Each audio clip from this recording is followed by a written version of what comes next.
बिस्मिल्लाहिर्रहमानिर्रहीम। अस्सलामु अलैकुम वरहमतुल्लाहि वबरकातुहू। आप देख रहे हैं मेरा चैनल और मैं हूं आपका मेज़बान मोहम्मद तलहा। आज की वीडियो में हम सीखेंगे एक नया सबक अरबी ज़बान से मुताल्लिक़। तो वीडियो को आखिर तक देखें और सीखने के सफ़र में हमारे साथ रहें। अगर आपने अभी तक हमारे चैनल को सब्सक्राइब नहीं किया तो जल्दी से सब्सक्राइब कर लें ताकि आपको हमारी नई हर आने वाली वीडियो मिल सके। तो चलिए सबक को स्टार्ट करते हैं।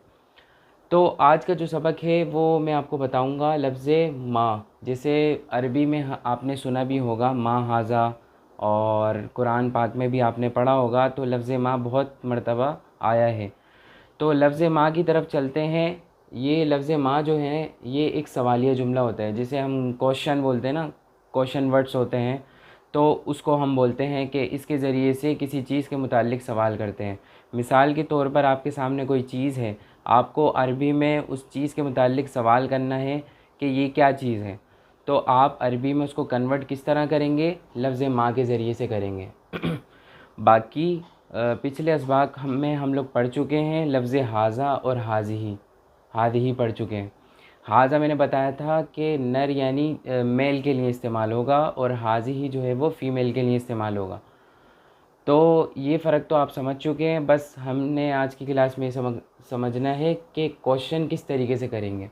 तो अगर आपके सामने जो मौजूद चीज़ है अगर वो मेल है, जैसे मैं बता भी चुका हूँ कि लफ्ज़ के आखिर में अगर गोलता नहीं आ रहा है तो वो क्या होगी? मेल होगी। तो उसके लिए लगाएंगे हाज़ा।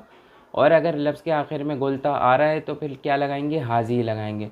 तो सिंपल आपने क्वेश्चन के साथ क्या करना है? हाज़ा लगाना है या हाज़ी लगाना है।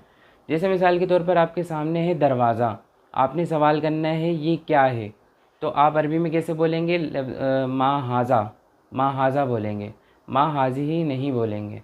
ठीक है, क्योंकि बाबुन क्या है? मेल है, नर है, मुज़क्कर लफ्ज़ है। ठीक है, तो देखें माँ हाज़ा ये क्या है?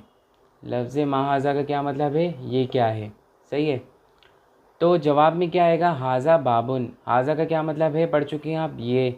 बाबुन का क्या मतलब है? दरवाज़ा। तो इसका तर्जुमा क्या होगा? ये दरवाज़ा है। ठीक है, दूसरी मिसाल की तरफ आते हैं। दूसरी मिसाल क्या है? माँ हाज़ा ये क्या है। तो जवाब में क्या बोलेंगे? अगर मिसाल के तौर पर दीवार है तो दीवार को क्या बोलेंगे? हादा जिदारुन। अब हाज़ा क्यों लेकर आए? क्योंकि इसके आखिर में गोलता नहीं है, लिहाजा हादा जिदारुन होगा, हादी ही जिदारुन नहीं होगा। ये दीवार है। तीसरी मिसाल है माँ हाज़ी। अच्छा, ये दो मिसालें मैंने आपके सामने मुज़क्कर यानी मेल की दी हैं हाज़ा की, ताकि अच्छे तरीके से ये बात आपके समझ में आ सके। माँ हाज़ा की दो मिसालें हैं और दो माँ हाज़ी की मिसालें हैं। अब ये दो मिसालें माँ हाज़ी की हैं। माँ हाज़ी ये क्या है? हाज़ी कुर्रासतुन। देखिए गोलता आखिर में आया तो लिहाजा इसके लिए हम लगाएंगे हाज़ी, हाज़ा नहीं लगाएंगे। हाज़ी कुर्रासतुन ये कॉपी है। इसी तरह चौथी मिसाल आ जाती है माँ हाज़िही ये क्या है? हाज़िही मिरवाहतुन। हाज़िही मिरवाहतुन ये पंखा है। तो उम्मीद है आपको ये सबक समझ में आया होगा। आज के सबक में हमने खुलासा मैं आपको बता देता हूँ हमने क्या पढ़ा है। एक क्वेश्चन यानी जिसके ज़रिए, जिस लफ्ज़ के ज़रिए से हम क्या करते हैं? अरबी में सवाल करते हैं कि ये चीज़ क्या है। तो वो लफ्ज़ कौन सा है? लफ्ज़ माँ है। लफ्ज़ माँ को किसके साथ मिलाएंगे? लफ्ज़ हाज़ा के साथ मिलाएंगे, हाज़ी के साथ मिलाएंगे। ठीक है, उम्मीद है ये सबक आपके समझ में आया होगा।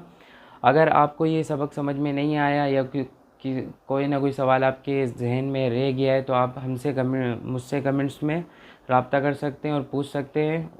और इंशाल्लाह अगली नई वीडियो में आपके सामने हाज़िर होऊंगा नए सबक के साथ। तब तक के लिए अल्लाह हाफ़िज़।